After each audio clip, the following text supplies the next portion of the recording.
Dans l'assemblée des saints, assoiffé je me tiens, que ton onction descende sur moi.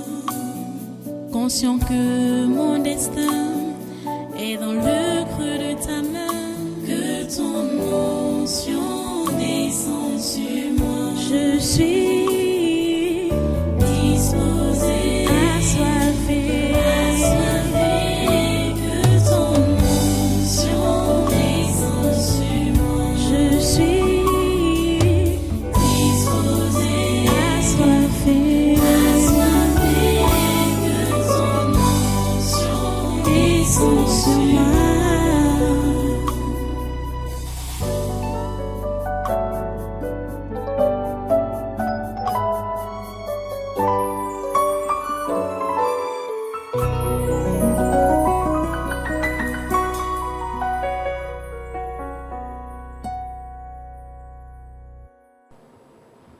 Alléluia. Donc voilà, vous restez debout et vous prenez votre Bible. Nous allons ouvrir encore dans le livre de Hébreux. Mais nous partons au chapitre 13 cette fois-ci. Hébreux chapitre 13. Et nous allons lire un seul verset. Le verset 1. Hébreux 13, verset 1. Qui dit donc: persévérez dans l'amour fraternel. Je reprends.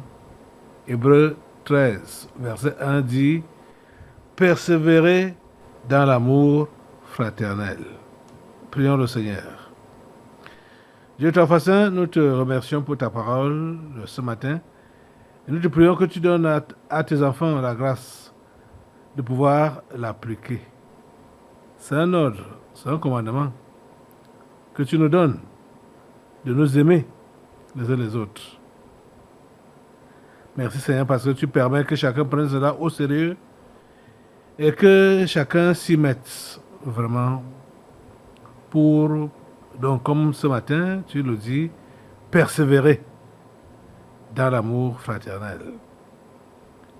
À toi toute la gloire, grand Dieu, pour ce que tu as déjà fait et ce que tu feras encore dans nos vies. À toi toute la louange, à toi toute la gloire et l'adoration. Dans le précieux nom de Jésus-Christ de Nazareth, j'ai prié. Amen. Amen. Voilà, prenez place dans cette présence et soyez tous les bienvenus à ce congrès du surnaturel de ce dimanche 10 novembre 2024. Nous continuons à enseigner sur la vie chrétienne normale. Nous voyons que si nous sommes chrétiens, nous vivons cette vie comme Christ le demande, nous devons fonctionner avec sa nature qui est donc l'amour. Et aujourd'hui, nous avons une injonction que l'Esprit Saint nous donne au travers de l'écrivain aux Hébreux qui nous dit donc au verset 13, persévérer dans l'amour fraternel. Il faut que vous compreniez ce qu'on appelle par persévérance. Quand on parle de persévérance, ça veut dire qu'il ne faut pas lâcher prise, même si c'est dur. Ça veut dire qu'il ne faut pas abandonner, même si on se sent incapable. Ça veut dire qu'on ne doit pas se décourager, quand bien même on est devant les obstacles. Il faut persévérer. Et en ce qui concerne l'amour, ça demande également de la persévérance. Persévérer dans l'amour fraternel. C'est très fort, c'est très sérieux, c'est très parlant. Persévérer dans l'amour fraternel. Vous savez, les gens se découragent souvent très vite. Et surtout en ce qui concerne des bonnes choses, les gens ont tendance à vite baisser les bras. Parce qu'ils vont dire, pour certains, que je ne pouvais pas m'attendre à ça de lui ou d'elle, parlant de son frère ou de sa sœur en Christ. Donc pour justifier le fait qu'il doit cesser de l'aimer. Pourquoi? Parce que il ou elle a été choqué.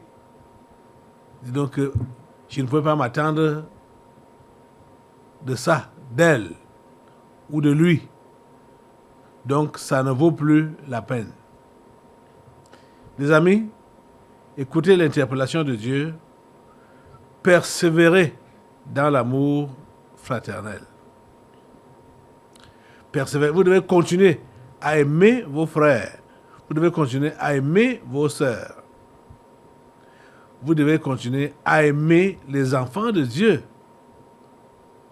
Quel que soit ce que vous avez rencontré, quel que soit ce que vous avez vécu ou expérimenté, ou quel que soit ce que vous avez entendu. Et vous savez, beaucoup de relations se brouillent à cause des on-dit, à cause des dires, à cause de ce qu'ils ont entendu, les rapports, et surtout les faux rapports. Ce sont les faux rapports qui brisent souvent des amitiés. Ce n'est pas bon. Ce n'est pas bon. La Bible a dit clairement ceci. Dans Proverbe au chapitre 16, le verset 28, dit ceci.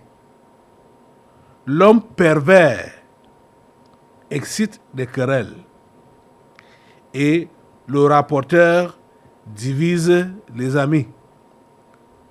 Ouais? Qui divise les amis?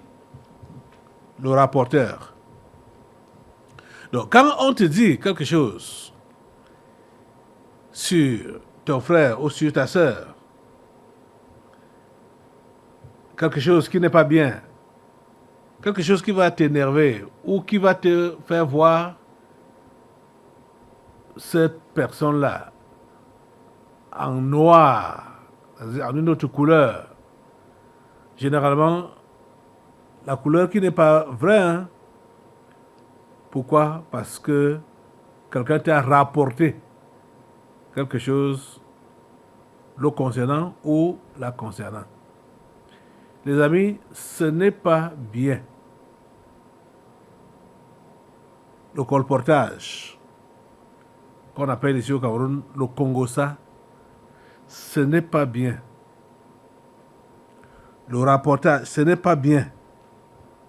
Voilà ça que la Bible dit ici, que le rapporteur divise les amis. Tu as encore entendu?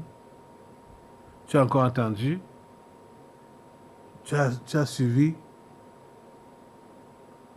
C'est pas bien. Ce n'est pas du tout bien. Si tu es rapporteur, si tu aimes rapporter, s'il te plaît, arrête cette mauvaise manière-là. Arrête ce péché-là. Arrête avec ça aujourd'hui. Je t'en prie. Ne continue pas à diviser les amis. Parce qu'en fait, toute personne qui aime rapporter a déjà eu à diviser des amis. Ça, c'est clair. Et écoutez, avant d'être un rapporteur, un rapporteur, il faut savoir qu'on est d'abord habité par l'esprit de perversité. La perversité. L'homme pervers excite des querelles. Vous savez ce qu'on appelle la perversité? C'est cette façon de toujours ou d'avoir tendance à faire ce qui est mauvais, à faire ce qui n'est pas approuvé de Dieu. La perversité. Et celui qui est habité par ce genre d'esprit-là ne peut pas aimer voir les gens ensemble, les gens s'entendre, les gens s'aimer. Il aimerait toujours qu'il y ait mésentente, qu'il y ait problème, qu'il y ait trouble. L'homme pervers excite les querelles. Et vous voyez, il va pousser les autres à se quereller, à se chamailler, à disputer.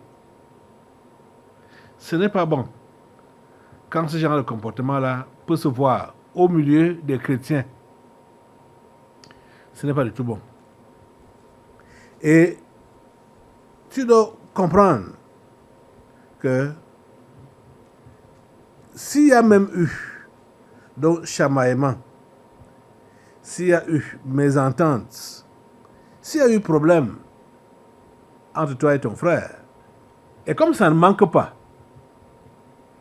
c'est-à-dire les problèmes, les mésententes, les chamaillements, ça ne manque pas, hein? Au milieu des hommes, ça ne manque pas. Mais il faut que nous soyons prêts vraiment à appliquer le commandement de Jésus. Vous devez comprendre qu'on n'a pas besoin, on n'est pas appelé, je veux dire, on n'est pas appelé à aimer les personnes qui sont aimables. Il y a des gens qui ont des caractères vraiment difficiles, malgré le fait qu'ils soient chrétiens. Ils ont des caractères difficiles. C'est pour cela que la Bible nous parle de supporter. Et c'est pour cela qu'ici également, on nous dit de persévérer. C'est-à-dire, malgré le caractère difficile de celui-là, malgré les obstacles, malgré tout ce qui peut se passer entre nous et lui, nous devons persévérer dans l'amour fraternel. Nous devons persévérer. Chers amis, persévérer dans l'amour fraternel. Et aussi, quand on parle de persévérance, ça veut dire qu'on a déjà commencé. Hein? On a commencé à aimer. On est donc dans la course. Ouais, on est dans la course. Et parce qu'on est dans la course, on n'est pas appelé à s'arrêter. Il faut donc continuer. C'est ça qui est donc appelé persévérer. Continuer. Persévérer dans l'amour fraternel. Vous comprenez ça? En fait, ces recommandations qui nous sont données par l'écrivain aux Hébreux, c'est bien indiqué. Parce que vous allez voir, je vais un peu continuer au verset 2 où il dit « N'oubliez pas l'hospitalité ». Vous savez que quand on s'est déjà refroidi au niveau de l'amour, on ne peut plus être hospitalier. Parce que ce qui est sûr, quand on est refroidi dans l'amour, ça veut dire qu'on a eu des déceptions dans le passé. Et parce qu'il y a donc eu des déceptions dans le passé, on s'est déjà fermé. On n'est plus prêt à accueillir les gens. On n'est plus prêt à accueillir. Donc, quand tu n'es plus hospitalier, ça veut dire que tu ne persévères plus dans l'amour. Oui, c'est ça que ça veut dire. Quand on dit « N'oubliez pas l'hospitalité, car en l'exerçant, quelques-uns ont logé des anges sans le savoir. » Hospitalier. Les amis, l'amour est une bonne chose. Hein? Et l'amour coule aisément. Ça coule, ça coule. Quand on parle de l'hospitalité, par exemple, on fait référence à Abraham, on fait référence à Lot, qui ont vu des étrangers passer, les ont accueillis chez eux, leur donné, ils ont fait improvisé une réception pour ces gens-là, sans savoir que c'était des anges. qui avait même un message très fort. Mais ils les ont... Comment est-ce que ils les ont accueillis à bras ouverts comme ça? C'est parce que leur cœur était déjà un cœur d'amour. Ce sont des gens qui aiment, qui sont également hospitaliers. Si tu n'aimes pas, tu ne peux pas être hospitalier. Hospitalier, il faut que je vous le dise à terme simple, c'est accueillir, savoir accueillir les gens chez soi.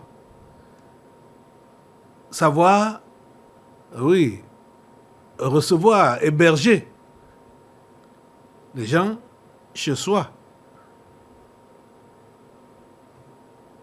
Abraham a vu les gens passer. Il a couru devant eux pour lui-même solliciter de les avoir chez eux. Pardon, de les avoir chez lui. Il savait très bien qu'ils sont de passage. Mais il fallait qu'ils puissent d'abord entrer chez lui et manger quelque chose avant de continuer leur route. C'est comme ça. Ça, c'est l'attitude de ceux-là qui aiment. Ils sont hospitaliers. Donc, ici, nous comprenons que même si on a été déçus dans le passé par ceux-là que nous sommes supposés aimer, nous devons persévérer dans cet amour sans tenir compte de ce que nous avons eu dans le passé comme déboire avec ces gens. C'est ça la vraie chrétienté. C'est ça la vie chrétienne normale. Vous comprenez? Il faut persévérer dans l'amour fraternel. Mais il faut que je vous signale encore et encore que l'amour dont on parle, ce n'est pas la gentillesse du village. Ce n'est pas ça. Ce n'est pas la gentillesse. L'amour dont on parle, c'est le vrai amour, le vrai amour qui ne cajole pas des bêtises. Parce que le vrai amour ne cajole pas des bêtises. Parce que si nous partons par exemple au chapitre 12 des Hébreux là, toujours, le verset 4, à partir du verset 4, il nous est dit ceci: vous n'avez pas encore résisté jusqu'au sang en luttant contre le péché. Et vous avez oublié l'exhortation qui vous est adressée comme à des fils. Mon fils, ne méprise pas le châtiment du Seigneur et ne perds pas courage lorsqu'il te reprend. Car le Seigneur châtie celui qu'il aime. Le Seigneur châtie qui? Celui qu'il aime. Et il frappe de la verge tout ce qu'il reconnaît pour ses fils. Le Seigneur châtie celui qu'il aime. L'amour véritable, ce n'est pas l'indulgence. L'indulgence n'est pas de l'amour. L'indulgence, c'est du diable. Et ça gâte.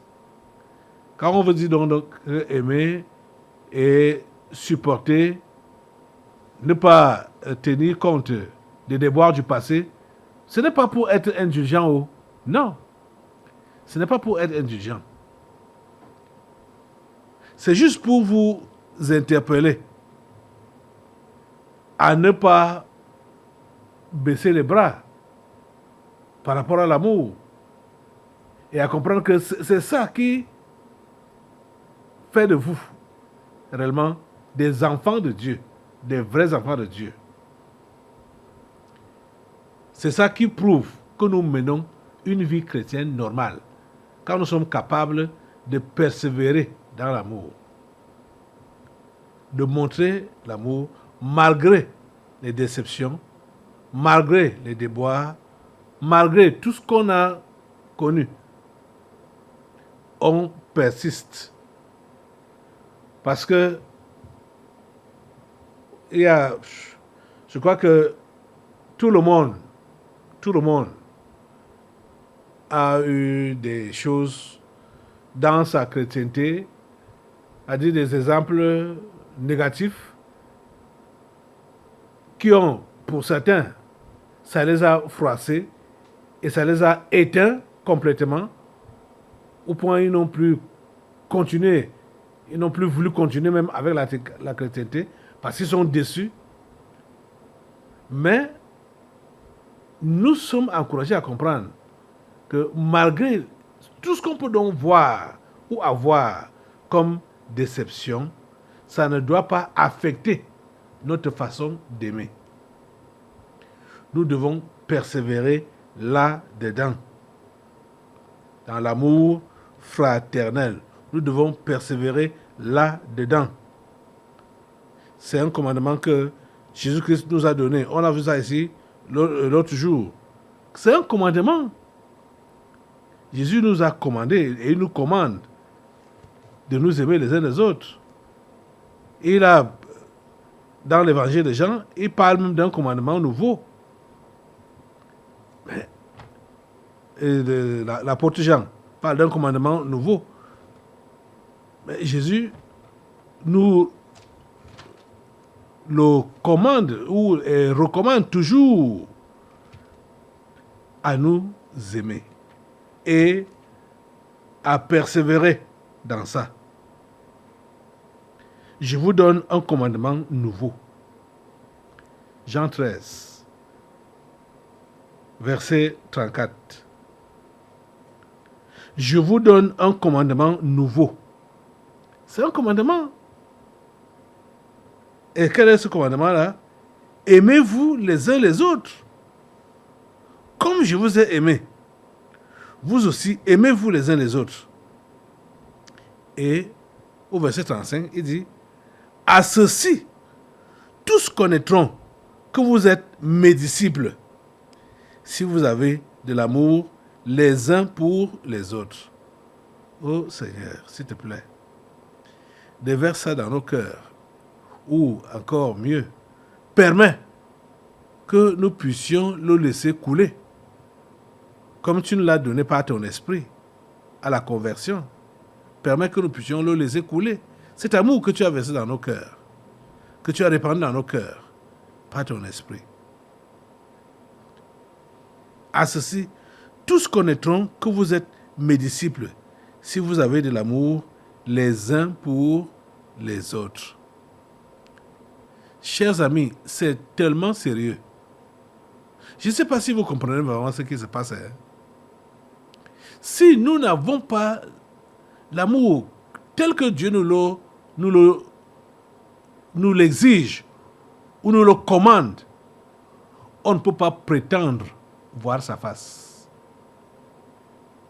Et cela se vérifie au quotidien par les rapports que nous avons avec nos frères et sœurs dans la foi. Ça se voit au quotidien. Toi-même, tu le sais. Toi-même, tu le sens en toi. C'est même pas, on ne va pas te le dire, tu sais. Comment est ton cœur vis-à-vis des autres? Comment est ton cœur vis-à-vis des autres? Est-ce que tu veux leur bien? Est-ce que tu veux leur bonheur? Est-ce que tu veux leur protection? Est-ce que tu les aimes alors? En fait, c'est ça la question. Est-ce que tu les aimes? Et vous voyez que nous sommes juste tenus à respecter, à obéir à ce commandement. Et le passage que nous avons vu aujourd'hui, Hébreux 13, verset 1, c'est un ordre, c'est un impératif. Il dit persévérer dans l'amour fraternel. Persévérer, un impératif. Persévérez, continuez là-dedans. Ne vous arrêtez pas. Continuez à aimer. Continuez à pratiquer de l'amour. Continuez à obéir à ce commandement nouveau. L'amour. Persévérez là-dedans. Chers amis, c'est tout ce que je peux vous dire ce matin.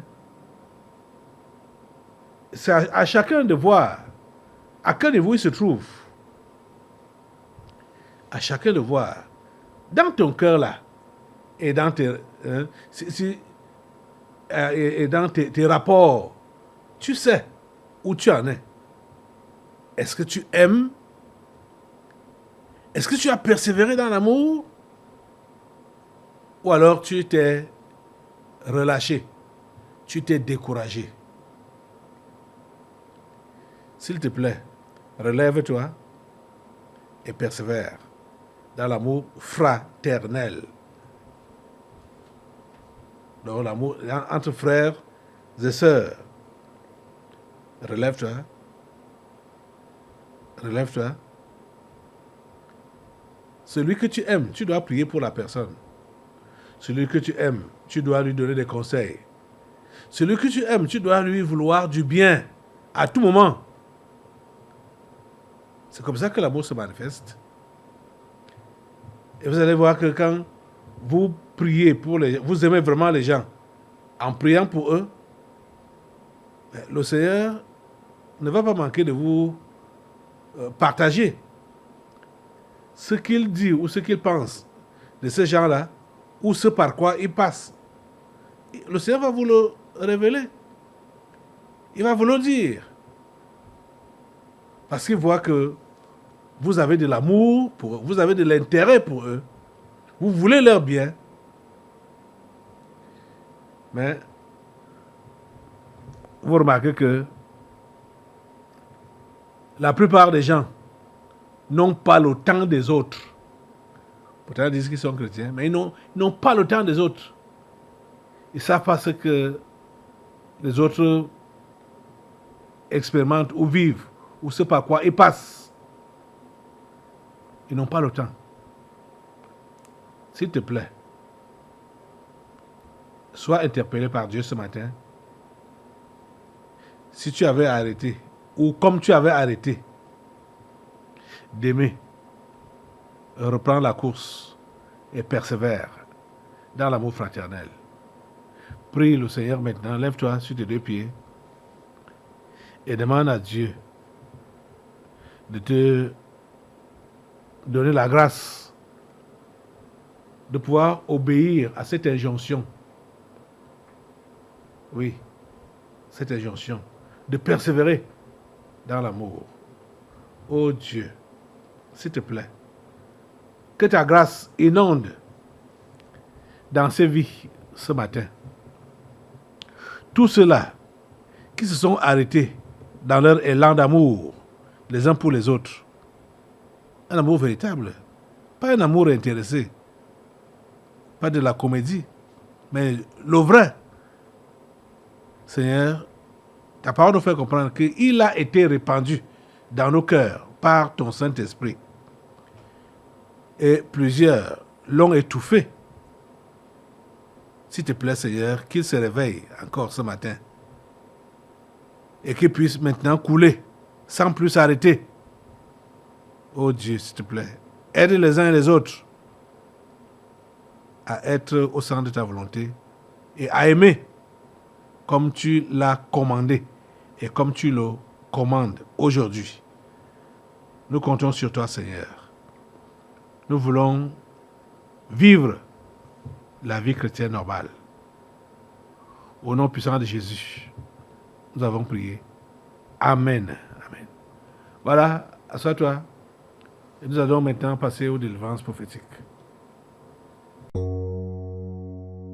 Dans l'assemblée des saints, assoiffé je me tiens, que ton onction descende sur moi. Conscient que mon destin est dans le creux de ta main, que ton onction descende sur moi. Je suis